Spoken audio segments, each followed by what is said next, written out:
عشق کا شین از قلم علیم الحق حقی۔ ارجمن کی سمجھ میں آ گیا کہ وہ اسے نہیں سمجھا سکے گی۔ وہ سمجھ گئی کہ یہ بندے اور اس کے رب کے درمیان معاملہ ہے۔ اسے خوشی ہوئی کہ عبدالحق اللہ سے اتنا ڈرتا ہے۔ یہ اس پر اللہ کی نوازش اور عنایت کا ثبوت تھا۔ تقویٰ بندے کے بس کی بات نہیں، وہ تو اللہ فرماتا ہے۔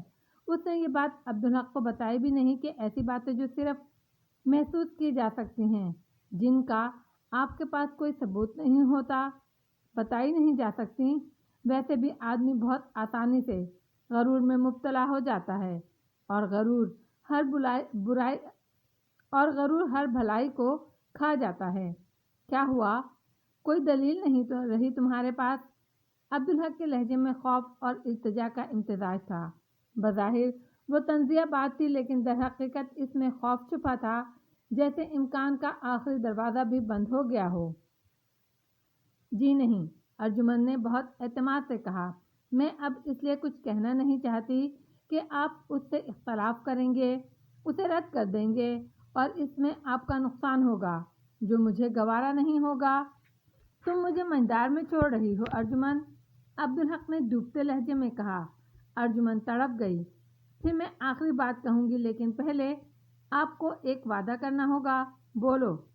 آپ اس سے اختلاف نہیں کریں گے، بلکہ آپ اس پر کوئی تبصرہ نہیں کریں گے۔ ہاں، آپ اس پر غور کرتے رہیں گے۔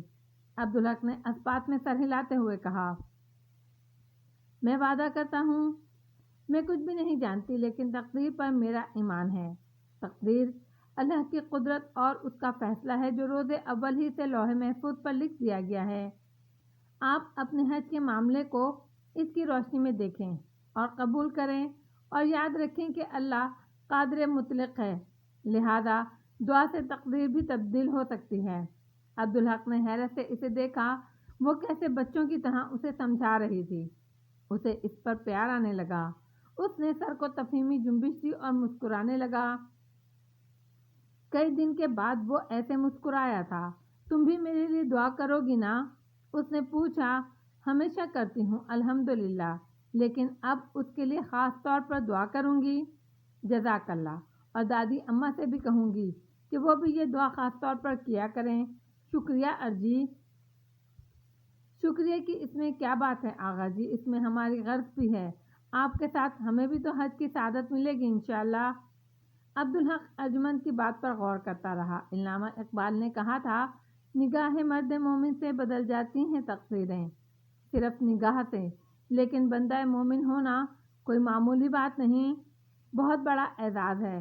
تو اہل ایمان بلکہ مسلم کی دعاؤں سے بھی تقدیر بدل سکتی ہے۔ اسے سورہ حجرات کی آیات یاد آئیں، جن میں اللہ نے مومن اور مسلم کا فرق بتایا تھا۔ جس پر اللہ نے رحمت کی، انہوں نے اسلام قبول کیا، وہ مسلم تھے۔ مومن تو بہت بعد کا مرحلہ ہے، دل میں ایمان داخل ہونا اور پھر اس کا بڑھتے جانا۔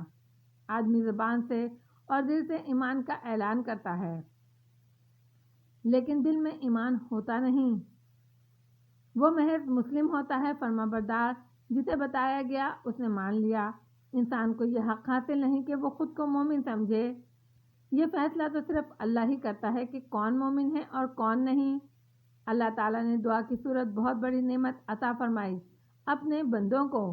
اس نے پڑھا تھا کہ صدقہ موت کو دور کرتا ہے اور دعا تقدیر کو بدل دیتی ہے، لیکن اہمیت وقت کی ہے۔ عمر بھر صدقہ نہ کرو اور آخری وقت میں صدقہ کرو تو اس کا اجر تو ہوگا، لیکن موعدہ پورا نہیں ہوگا۔ جیسے توبہ کے دروازے ہر وقت کھلے رہتے ہیں، موت سے 1 گھنٹہ پہلے بھی توبہ نصیب ہو جائے تو گمراہی کی زندگی بھی پاک ہو جائے، لیکن نزاع کا وقت آ جائے، آدمی کی آنکھوں کے سامنے سے پردے ہٹا دیے جائیں، حقیقت سامنے آ جائے تو توبہ قبول نہیں ہوتی۔ اور بنیادی بات اللہ کا حکم اور اس کی قبولیت، اور وہ سب کچھ جانتا ہے۔ اچانک اسے شفیق صاحب کا خیال آ گیا، وہ جوتشی جس نے اس کی پیدائش پر اس کا ذائچہ بنایا تھا۔ پھر اللہ نے اس پر رحمت کی اور وہ مسلمان ہو گیا۔ اس نے کہا تھا کہ اس کے ذائچے میں بیرون ملک سفر ہے ہی نہیں، کیا یہ تقدیر ہے؟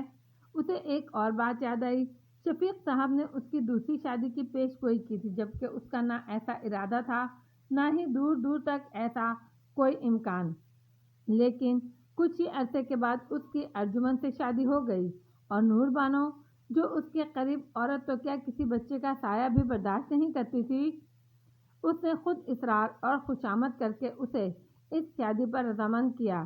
کیا وہ تقدیر تھی؟ شفیق صاحب نے بغیر دیکھے اور بغیر کسی حوالے کے اس کی پہلی بیوی کا جو نقشہ بیان کیا وہ بیانیہ نور بانو کا تھا، اس میں ذرا بھی فرق نہیں تھا۔ انہوں نے دوسری بیوی کا جو نقشہ بیان کیا ارجمن اس کے عین مطابق تھی، حالانکہ جس وقت کی وہ بات تھی اس وقت یہ تو وہ تصور بھی نہیں کر سکتا تھا کہ اس کی شادی ارجمن سے ہو سکتی ہے۔ اس نے ایسا سوچا بھی نہیں تھا، مگر شفیق صاحب کی آگے کی باتیں غلط ثابت ہوئی تھیں۔ انہوں نے کہا تھا کہ پہلی بیوی سے اسے اولاد نہیں مل سکے گی، جبکہ نور بانو دنیا سے رخصت ہوتے ہوئے اسے نور الحق کا تحفہ دے کر گئی، اور انہوں نے کہا دوسری بیوی سے اس کے 2 بیٹے ہوں گے اور دوسرا بیٹا پہلے بیٹے کے 10 سال بعد ہوگا، جبکہ یہاں ارجمن سے ابھی تک اس کے ہاں اولاد نہیں ہوئی تھی۔ اس کے دل میں امید سی جاگی، شفیق صاحب کی ایک بات غلط ہو سکتی ہے تو دوسری کیوں نہیں ہو سکتی؟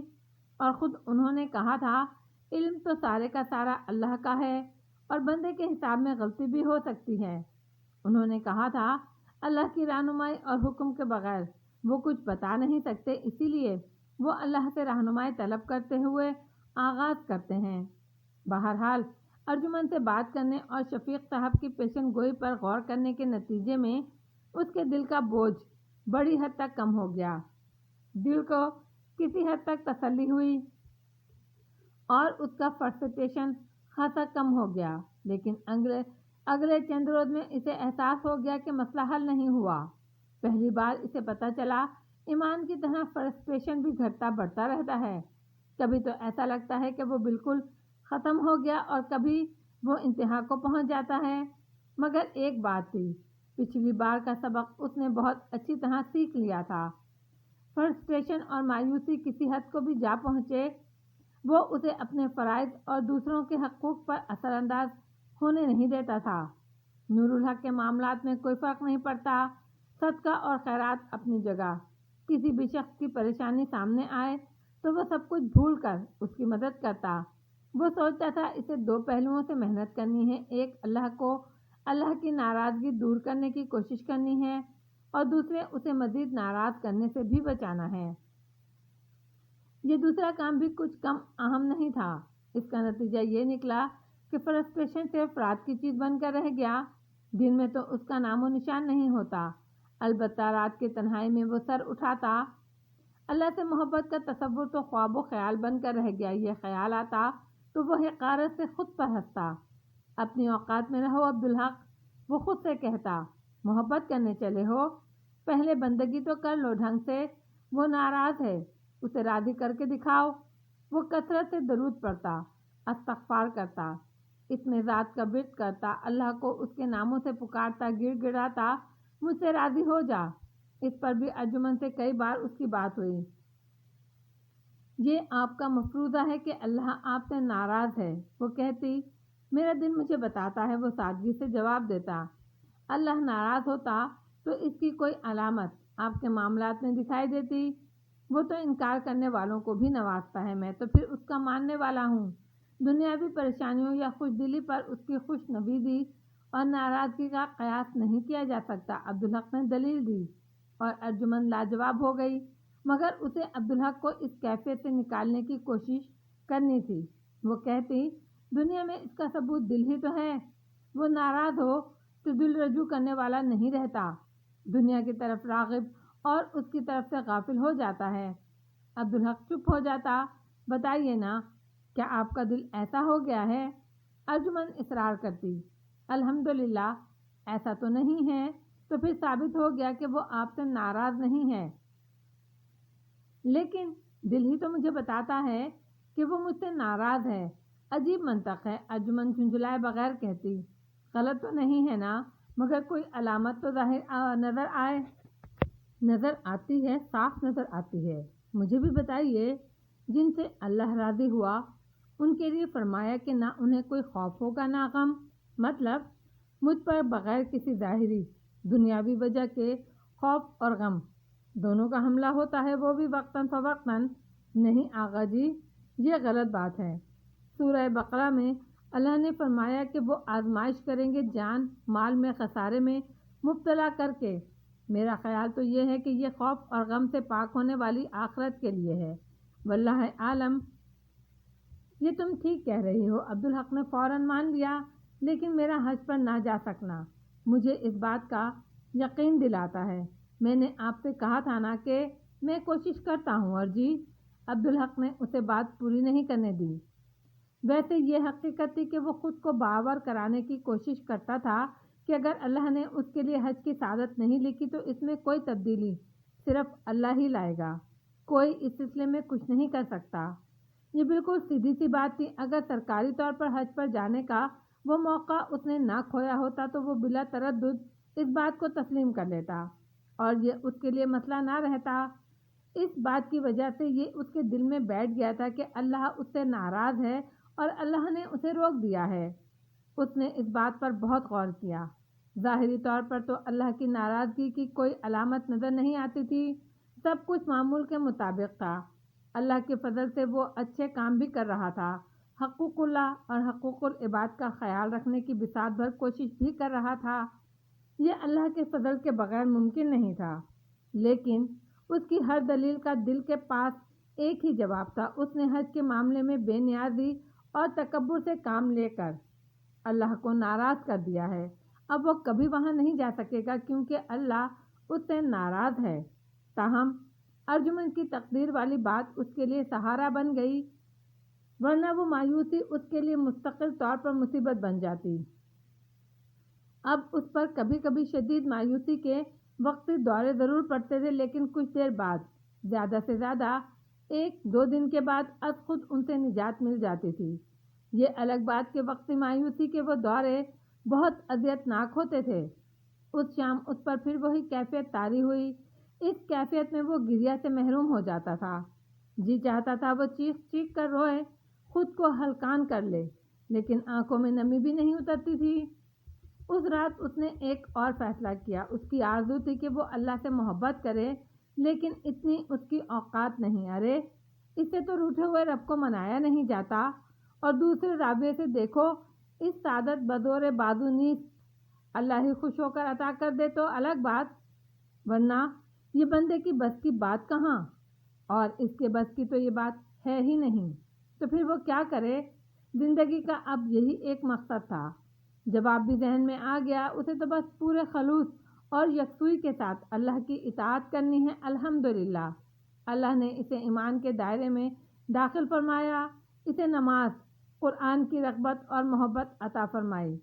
اب اسے نیک اعمال کی طرف توجہ دینی ہے، ہر کام اللہ کو خوش کرنے کی نیت سے کرنا ہے، اللہ کا ہر حکم ماننا ہے، اور اللہ نے فرمایا کہ رسول اللہ صلی اللہ علیہ وآلہ وسلم جو عطا فرمائیں خوشی سے لے لو، اور جس چیز سے روکیں اس سے رک جاؤ۔